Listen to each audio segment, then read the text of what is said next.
के लिए बताए थे, है ना तरीका याद?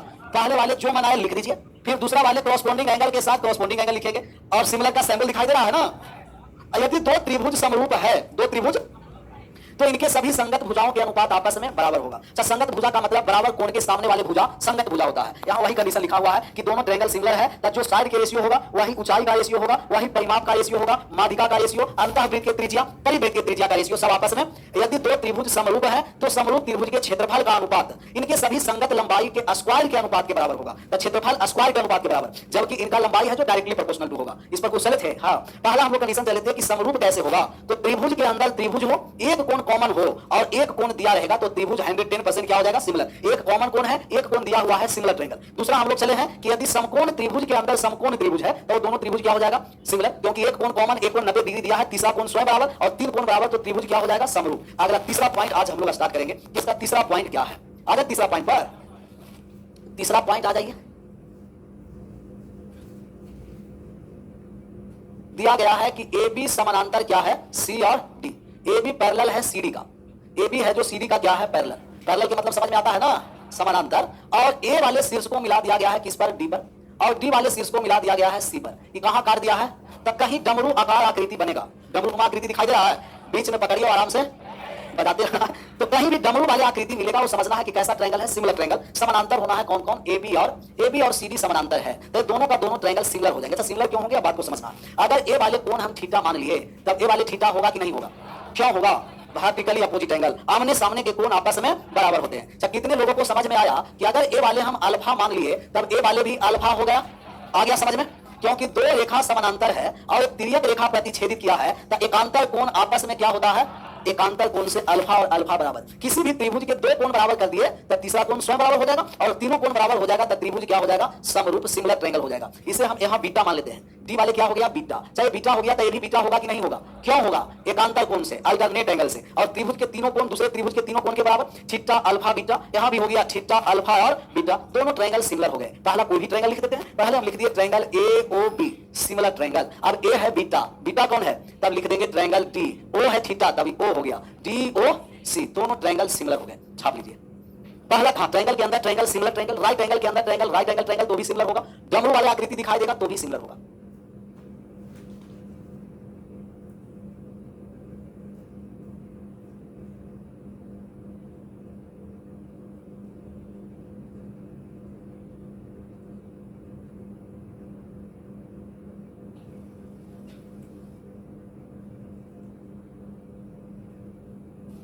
छपा गया? इतना देर अभी छपाया? आ रहे हैं, पहले बात समझ तो लीजिए। पहला वाले ट्रायंगल के अंदर ट्रायंगल को सिमिलर ट्रायंगल, जिसमें एक कोण कॉमन एक कोण दिया रहेगा। राइट एंगल के अंदर राइट एंगल सिमिलर ट्रायंगल। ये कौन सा आकृति? डमरू। तो जहां डमरू वाले बाबा को देखना है, समझना क्या है? सर्वांशम नहीं, सिमिलर। और सिमिलर ट्रायंगल है तो इनका आप ये भी बोल सकते हैं, यहाँ से फर्स्ट वाले दो ए और ओ, यहाँ से फर्स्ट दो डी ओ बराबर, लास्ट दो ओ बी, वहां से लास्ट दो फर्स्ट और लास्ट, और यहाँ हो गया डी सी। सब रेशियो आपस में क्या होगा? बराबर होगा। इनका एरिया का रेशियो इनके साइड के स्क्वायर के रेशियो के बराबर। तीसरा पॉइंट हो ही गया, तो चौथा पॉइंट पर आ जाते हैं। चौथा पॉइंट है कि बहुत सारा ऐसा दिया, कैसा? ऐसा। ये दोनों का दोनों क्या है? ट्रायंगल। एक साइड है पैरेलल, एक ए बी है और एक क्या है? सी और ए है सी, और एक है आपको डी। एक और हम ले लेते हैं, फोन आ गया ना? आते रहेगा फोन। यहां से ए से किसको मिला दिए? डी को, और बी से किसको मिला दिए? सी को। अब यहाँ एक और, यहाँ जो मान आ गया ई और एफ है, ये तीनों का तीनों लाइन क्या है? पैरेलल है। जरूरी नहीं है कि परपेंडिकुलर होना है, लेकिन तीनों लाइन क्या होना है? अगर तीनों लाइन पैरेलल है तो तीनों के लेंथ का हम लोग यहां से प्रॉपर्टी समझेंगे। इसका मान दे रखा है x और इसका मान दे रखा है y, इसका मान दे रखा है z। तो आप कहिएगा O1 बटे z बराबर O1 बटे x प्लस O1 बटे, सोल्व करेंगे तो z बराबर गुणनफल बटे योगफल x गुना y बटे x प्लस, सोल्व करने के बाद कहीं भी तीनों अगर रेखा सिमिलर पैरेलल दे रखा है तो बीच वाला छोटा जो रेखा होगा O1 बटे z बराबर O1 बटे x प्लस O1 बटे y, सोल्व करेंगे तो z बराबर गुणनफल बटे क्या हो जाएगा? बहुत बार ऐसा सवाल पूछा गया है, आगे भी पूछने की संभावना है। अच्छा, तो साबित करना चाहते हैं, उसके लिए बताएंगे कि साबित कैसे करना है। क्योंकि एक ट्रायंगल ए बी डी और ई एफ डी सिमिलर हो गया, और एक वो साइड से चलेंगे तो सी बी डी और ई एफ डी सिमिलर हो जाएगा, sorry E F B similar हो जाएगा। सिमिलर ट्रायंगल का कॉरस्पॉन्डिंग लेंथ का रेशियो इक्वल कर देना है। तो इसमें 4 पॉइंट सिमिलर में याद रखना। पहला, त्रिभुज के अंदर त्रिभुज एक कोण दिया है, दूसरा common similar triangle, right angle के अंदर राइट एंगल ट्रायंगल सिमिलर, डमरू आकृति जहां बना सिमिलर, 3 रेखा पैरेलल है तो बीच वाले जो रेखा होगा वो गुणनफल बटे योगफल के बराबर हो जाएगा। कभी ऊपर वाले प्रॉपर्टी रहेगा, कभी डायरेक्ट जेड का मान निकालना रहेगा, जेड बराबर x गुना y बटे x प्लस। आप लोग इसे साबित करिएगा लेकिन जाकर घर पर, क्योंकि सिमिलर ट्रायंगल से ही है। एक यहां देखिए, एक सिमिलर ट्रायंगल लेना है ए बी, और ए वाले सिमिलर और ए दोनों एक दूसरे का क्या हो गया, similar triangle, A B D और ई एफ, ये दोनों सिमिलर ट्रायंगल। फिर यहां से सिमिलर ट्रायंगल हो जाएगा बी सी और बी ई और सिमिलर ट्रायंगल, इनका साइड का रेशियो क्या हो जाएगा। अच्छा, इन दोनों में कॉमन हो रहा है कौन सा, ई, और तो जेड का मान निकाल देंगे, दोनों कॉमन करके जेड बराबर x गुना y बटे x प्लस y। इस पर एक सवाल लेते हैं, बना दीजिएगा, देखते हैं। ये दिया गया है आपको एक बड़ा ऐसा बहुत सारा मान दिया है। सिमिलर ट्रायंगल कौन कौन सा होगा, सिमिलर से भी प्रॉपर्टी से बना सकते हैं या डायरेक्ट बना देंगे। ए है, बी है, सी है और डी है। मिला दिया गया ए से डी को, दोनों शीर्ष, और यहां मिला दिया गया बी से किसको, सी को, बी और सी को मिला दिए। अब यहां ओ पर कोई बिंदु काट दिया है, या ई और एफ ही ले लेते हैं, ई और एफ, ये सभी रेखा आपस में क्या है, पैरेलल है, पैरेलल लाइन है। अगर मान आपको दे रखा है कि ये वाले 8 सेंटीमीटर, यहां दे रखा है 16 सेंटीमीटर, तो हमें मान पूछ रहा है कि ई एफ का मान क्या होगा। ई और एफ बराबर वाट, ई एफ का मान निकालना, निकल जाएगा, निकालिए। 16 बटे 3, पूर्णांक में भी बोल सकते हैं 5.1 बटे 3, पॉइंट में भी बोल सकते हैं 5.33। इसी को तो माने थे x, इसको माने थे y, और बीच वाले को माने थे z। तो z बराबर ऊपर में गुणनफल और नीचे में योगफल, गुणनफल बटे योगफल। तब ई और एफ हम लोग को निकालना है, ऊपर में गुना कर दीजिए 8 गुना 16 बटे 8 प्लस 16, तो 8 गुना 16 बटे कितना हो गया, 24। 8 से 24 कट गया 3 बार में, 16 बटे 3 सेंटीमीटर, 5.1 बटे 3 सेंटीमीटर। तो ऐसे सवाल बन जाएंगे छोटे छोटे। हेडिंग डालिए थेल्स पर में, कौन सा पर में, थेल्स पर में।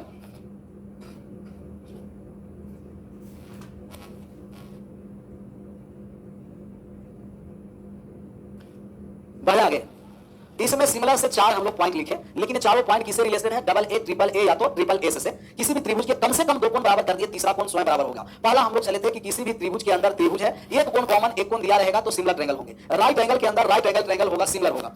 डमरूआकार आकृति बनेगा, सिमिलर होगा। तीनों रेखा पैरेलल है तो बीच वाले जो लेंथ है गुणनफल बटे योगफल के क्या होगा, बराबर। हेडिंग डालिए थेल्स प्रमेय, थेल्स थ्योरम।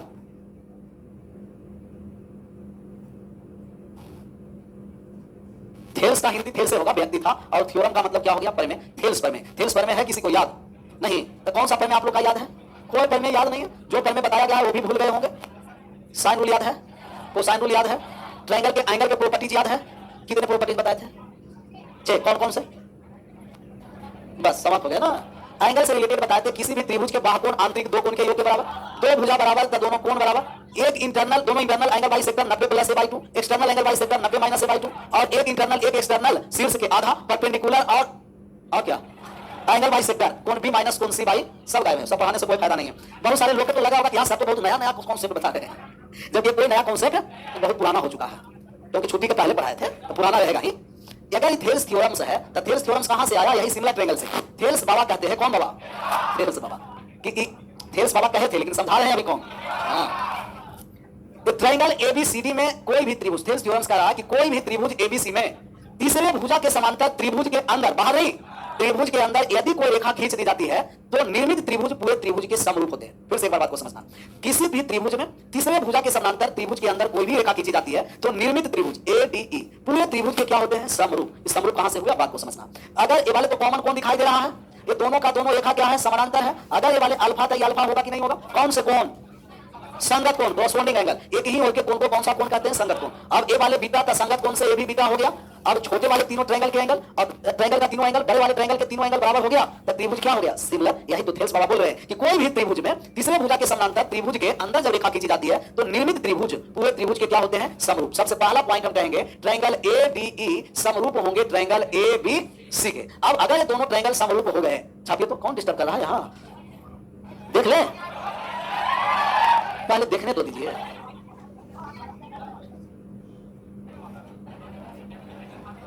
ये वो ऑडियो कॉलिंग है, पता नहीं नया नंबर लग रहा, इसको बाद में चेक करेंगे। किसी भी त्रिभुज के अंदर तीसरे भुजा के समानांतर यदि रेखा खींची जाती है तो निर्मित त्रिभुज पूरे त्रिभुज के समरूप होते हैं और समरूप त्रिभुज के सभी संगत भुजा का अनुपात आपस में बराबर होते हैं। तुम तो नहीं ना कॉल कर रहा, सेम तो वाला नंबर है ना, एक ही है, तब ठीक है। यहां कहेंगे जो रेशियो एडी का होगा वही रेशियो एडी बटे बराबर डीई बटे बीसी बराबर एई बटे एसी। सब रेशियो आपस में, छोटा ट्रायंगल के छोटा भुजा, बड़े ट्रायंगल के बड़े भुजा, छोटा के छोटा बड़े ट्रायंगल के बड़े भुजा, छोटा ट्रायंगल के छोटा और बड़े ट्रायंगल के सब संगत अनुपात आपस में क्या हो जाएगा, बराबर। दूसरा के बाद तीसरा बात को समझिएगा। तीसरा आप ये भी कह सकते हैं, चौथा क्यों लिख दिए, तीसरा है कि जो रेशियो लेफ्ट साइड का है वही रेशियो क्या होगा, जब पैरेलल है तो, जब तक पैरेलल नहीं रहेगा जब तक ऐसा होगा नहीं। अगर पैरेलल रेखा है डीई समानांतर बीसी के है तो हम कहेंगे कि जो रेशियो एडी और डीबी का होगा वही रेशियो एई और ईसी का होगा। वाइस वर्सा भी ट्रू है। अगर लेफ्ट साइड और राइट साइड वाले रेशियो बराबर तो कहेंगे रेखा समानांतर है, और अगर रेखा समानांतर है तो रेशियो बराबर। अगर यहाँ 3:2 है तो यहाँ भी कहेंगे 3:2, 5:7 है तो यहाँ भी 5 या कहीं अगर रेशियो 5:7 का है तो कहेंगे जो आपका रेखा डीई है जो बीसी के क्या हो जाएगा, समानांतर पैरेलल हो जाएगा। तीनों पॉइंट को लिख देना। पहला पॉइंट तो हम लोग सिमिलर कर दिए, दूसरा संगत भुजा के अनुपात बराबर कर दिए, तीसरा जो लेफ्ट साइड का रेशियो होगा वही रेशियो क्या हो जाएगा, राइट साइड का हो जाएगा। तो ये थेल्स थ्योरम है।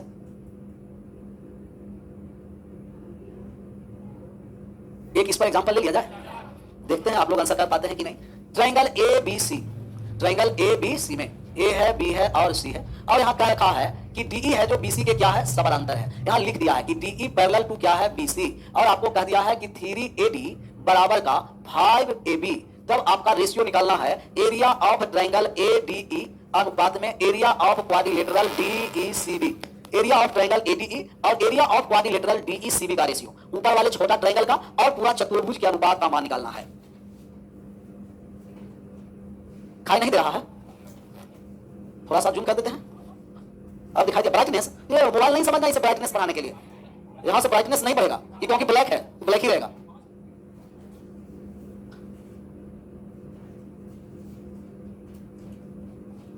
DEBC के समानांतर है, 3AD बराबर 5AB है, 3AD बराबर 5AB। तो छोटा वाले ट्रायंगल और चतुर्भुज के एरिया का अनुपात आया 29:25:39। देखते हैं इसमें क्या है। सर हमें छोटा वाले AD और AB का रेशियो है, आगे रेशियो में हम लोग पढ़ेंगे, या इतना आप लोग जानते होंगे कि यदि दो संख्याएं बराबर है तब अनुपात क्या हो जाता है, इंटर 3AD बराबर का 5AB। तो AD और AB का जब हम लोग रेशियो निकालेंगे, AD अनुपात AB, तो दो संख्याएं बराबर अनुपात में कोएफिशिएंट इंटर AD वाला कोएफिशिएंट उल्टा कर दिए। एक मिनट, AB क्यों लिखे थे, इसको BD लिख दीजिए। क्या कर दीजिएगा, BD, तब ना तो गड़बड़ हो जाएगा ना, ये तो पूरा गड़बड़ हो जाएगा। क्या हो जाएगा, B और D, इसीलिए नहीं आ रहा था। हाँ बात समझ गए।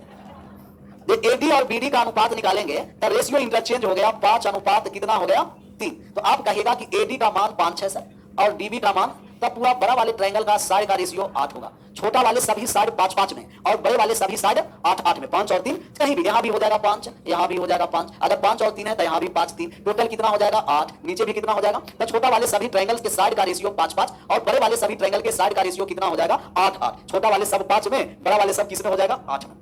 सबसे पहले आप बताइए कि क्या इसमें दो ट्रायंगल आपको सिमिलर दिखाई दिया, ये कौन कौन सा ट्रायंगल है, ADE और ABC। तो आप कहिएगा ADE और ABC ट्रायंगल है सिमिलर, तब एक ट्रायंगल हो गया ADE और एक ट्रायंगल हो गया ABC। इनके साइड का हमें रेशियो दिया है कि साइड का अनुपात कितना दे रखा है, 5:8 दे रखा, 5 नहीं 5:8। छोटा वाले ट्रायंगल 5, बड़ा वाले ट्रायंगल 8। अगर साइड का रेशियो दिया है तो एरिया का रेशियो हम लोग निकाल देंगे। एरिया में हम लोग स्क्वायर करेंगे, 5 के स्क्वायर और 8 के स्क्वायर, 5 के स्क्वायर 25 और 8 के स्क्वायर 64, 25:64। ऊपर में आ गया छोटा वाले 25, टोटल कितना है 64। 64 में 25 घटा देंगे तब बचा कितना, 25:39। ट्रायंगल छोटा वाले 25 और चतुर्भुज हो गया 39। 9 और 16 कहां से लाया ऑनलाइन में, 9 16 नहीं, 25 और 64। छोटा वाले ट्रायंगल में साइड 5 है और बड़े वाले ट्रायंगल के साइड 8 है। साइड का रेशियो पता चल गया तो एरिया स्क्वायर में बदल जाता। PDF ये वाले आप भेज दीजिएगा ऑनलाइन में, आप लोगों को तो मिल गया ना, ऑफलाइन वाले को नहीं, कितने लोगों का नहीं अभी नहीं आया है ना PDF, जिनका नहीं मिला उसे PDF दिला दीजिए, क्योंकि PDF बहुत जरूरी है। समझ में आए या नहीं यार, PDF दिखाएंगे तो। किसमें लिख रहा है कि सर स्क्वायर किए हैं क्या पावर 2 का मतलब ही तो स्क्वायर है, हम स्क्वायर नहीं किए हैं, वर्ग किए हैं। क्या किए हैं, वर्ग। स्क्वायर क्या करेंगे, 5 का वर्ग 25 और 8 का वर्ग 64। छोटा वाले 25 पूरा 64 है, 64 में से 25 चला गया, क्या हो गया 39। क्या 39? आगे बढ़ गए। ये छोटा सा और सवाल लेते हैं, बड़ा नहीं, छोटा सा सवाल, और ये छोटा सा सवाल का आप लोग आंसर करिएगा। जहां पैरेलल दे दिया तो समझना है थेल्स थ्योरम से लगने वाला है, पैरेलल नहीं दिया तो बहुत सारा थ्योरम अप्लाई होगा। यहां दे दिया है कि DE है जो BC के क्या है, पैरेलल है। D और E जो है वो BC के क्या है, पैरेलल है। और आपको दे रखा है कि A और D है 5AD बराबर 2AB, 5AD बराबर 2AB, और हमें मान दे रखा है AC का। यहां कह रखा है कि AC बराबर 25 सेंटीमीटर, तब E और C का मान क्या होगा। AC का मान जब 25 है तो E और C का मान बताना है, AC का मान क्या होगा। 5 AD ही है, सही है, 5 AD बराबर 2 AB है, अभी सही लिखा गया है रेशियो, बार बार गलत नहीं होता, कभी कभार गलत हो जाता है। लग तो रहा है कि 15 होना चाहिए, समझा 15। दो संख्याएं बराबर अनुपात इनकर 5 AD बराबर का 2 AB है, तब AD और AB का जब हम लोग रेशियो निकालेंगे तब इंटरचेंज कर देंगे, इंटरचेंज हो गया 2:5। AB का मान 2 है और AB पूरा 5 है सर, तो आप बताइए कि DB कितना होगा। और एक कह चुका है कि दोनों पैरेलल है, अगर दोनों रेखा पैरेलल है तो जो रेशियो लेफ्ट साइड वही रेशियो लेफ्ट साइड में 2:3, तो राइट साइड में भी 2 अनुपात, टोटल अनुपात का योग कितना हो गया 5। 5 बराबर कितना हो गया 25 सेंटीमीटर, तब 1 बराबर कितना हो गया 5 सेंटीमीटर। मान हम लोग को इसी का मान निकालना है, तो इसी अनुपात में 3 है, 3 में 5 से गुना कर दिए 15 सेंटीमीटर। तो कहीं भी अगर रेखा पैरेलल दे दिया वहां कौन सा रूल होगा, थेल्स थ्योरम से लगाना। और थेल्स थ्योरम का मतलब हम लोग सिमिलर बना दिए थे ट्रायंगल को, सिमिलर ट्रायंगल के सभी कॉरस्पॉन्डिंग लेंथ अर्थात संगत लंबाई का अनुपात आपस में क्या होता है बराबर। अगला हेडिंग लगाइए मिड पॉइंट थ्योरम। अभी थेल्स थ्योरम पढ़े हैं, एबी का मान 5 है, ये 3 कैसे आ गया, एक AB का मान ये बराबर में है, कहा कि 5 AD बराबर 2 AB है, दो संख्याएं बराबर अनुपात इंटरचेंज, AD वाले बीम AB में और AB वाले AD में, यहां है रेशियो इंटरचेंज कर देना। अब बचा मिड पॉइंट थ्योरम, कौन सा theorem, midpoint theorem, midpoint theorem, मध्य बिंदु परिमेय।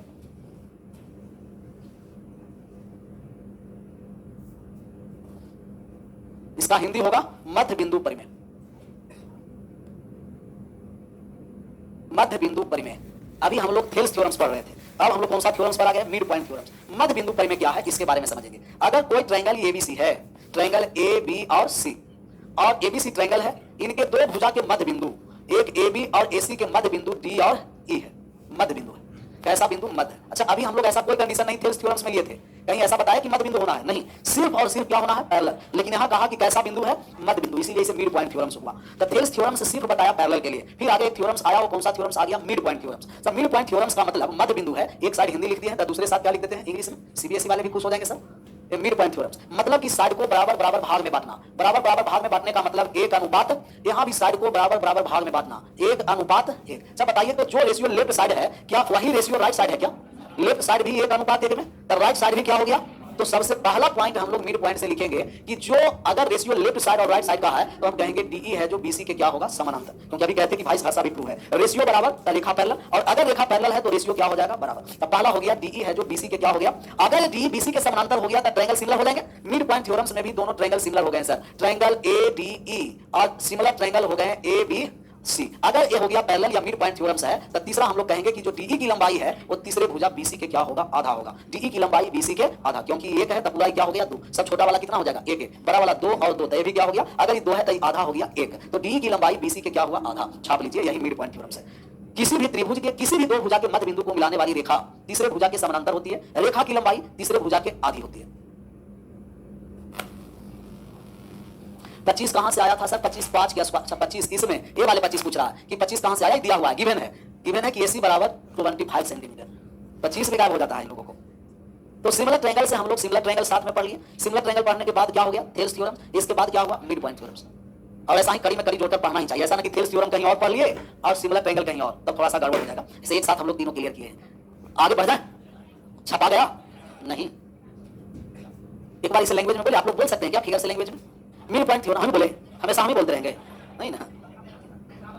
किसी भी त्रिभुज में, मतलब अगर कोई कहा जाए कि फिगर के द्वारा आप लैंग्वेज लिखिए तो हम कहेंगे किसी भी त्रिभुज में किसी भी दो भुजा के मध्य बिंदु को मिलाने वाली रेखा तीसरे भुजा के समानांतर होती है, रेखा की लंबाई तीसरे भुजा की आधी होती है। अगर पैरेलल लाइन हो गया तो ट्रायंगल क्या हो जाएंगे सिमिलर, और सिमिलर ट्रायंगल हो गया तो कॉरस्पॉन्डिंग साइड का रेशियो क्या हो जाएगा बराबर। अर्थात मिड पॉइंट थ्योरम्स में ये आपको कौन सा थ्योरम्स, थेल्स थ्योरम्स समाहित है, लेकिन थेल्स थ्योरम्स में मिड पॉइंट थ्योरम समाहित नहीं है। लेकिन मिड पॉइंट में रेशियो फिक्स होता है 1:2, एक और एक नहीं, एक और ये भूल गए आप लोग, ट्रायंगल ADE और ट्रायंगल ABC साइड का रेशियो 1:2, 1:, इसलिए ना कहे कि DE की लंबाई है जो BC के क्या है आधा है। तो मिड पॉइंट थ्योरम्स में साइड का ट्रायंगल का दोनों साइड का रेशियो 1:2 होता है, क्योंकि साइड को किसने बांट दे रहा है बराबर। और अच्छा सर यदि साइड का रेशियो 1:2 है तो क्या एरिया का रेशियो बता सकते हैं, एरिया का रेशियो हो गया 1, डायरेक्ट समझ में आ गया, एक का स्क्वायर कर दिए और दो का स्क्वायर कर दिए, तो एक के स्क्वायर एक हो गया और दो के स्क्वायर चार हो गया। स्क्वायर नहीं समझ में आता है वो वर्ग समझिएगा, एक अनुपात चार। अगर कोई कह दिया, गारंटी ले लिया कि मिड पॉइंट थ्योरम है सर, अर्थात ये जो रेखा है जो मध्य बिंदु है, कैसा बिंदु है, तो हम कहेंगे कि इनका मध्य बिंदु है, तो ऊपर वाला एरिया एक में और नीचे वाले एरिया तीन में होगा। तीन समझ में आया, छोटा वाला एक और बड़ा वाला चार, चार में से एक चला गया तीन, तब दोनों पार्ट का रेशियो एक अनुपात तीन ऑलवेज फिक्स होता है, बदलने वाले नहीं, ऑलवेज क्या है, फिक्स है, छाप सकते हैं। मिड पॉइंट थ्योरम्स में ट्रायंगल और क्वाड्रिलेटरल का रेशियो एक अनुपात तीन होगा।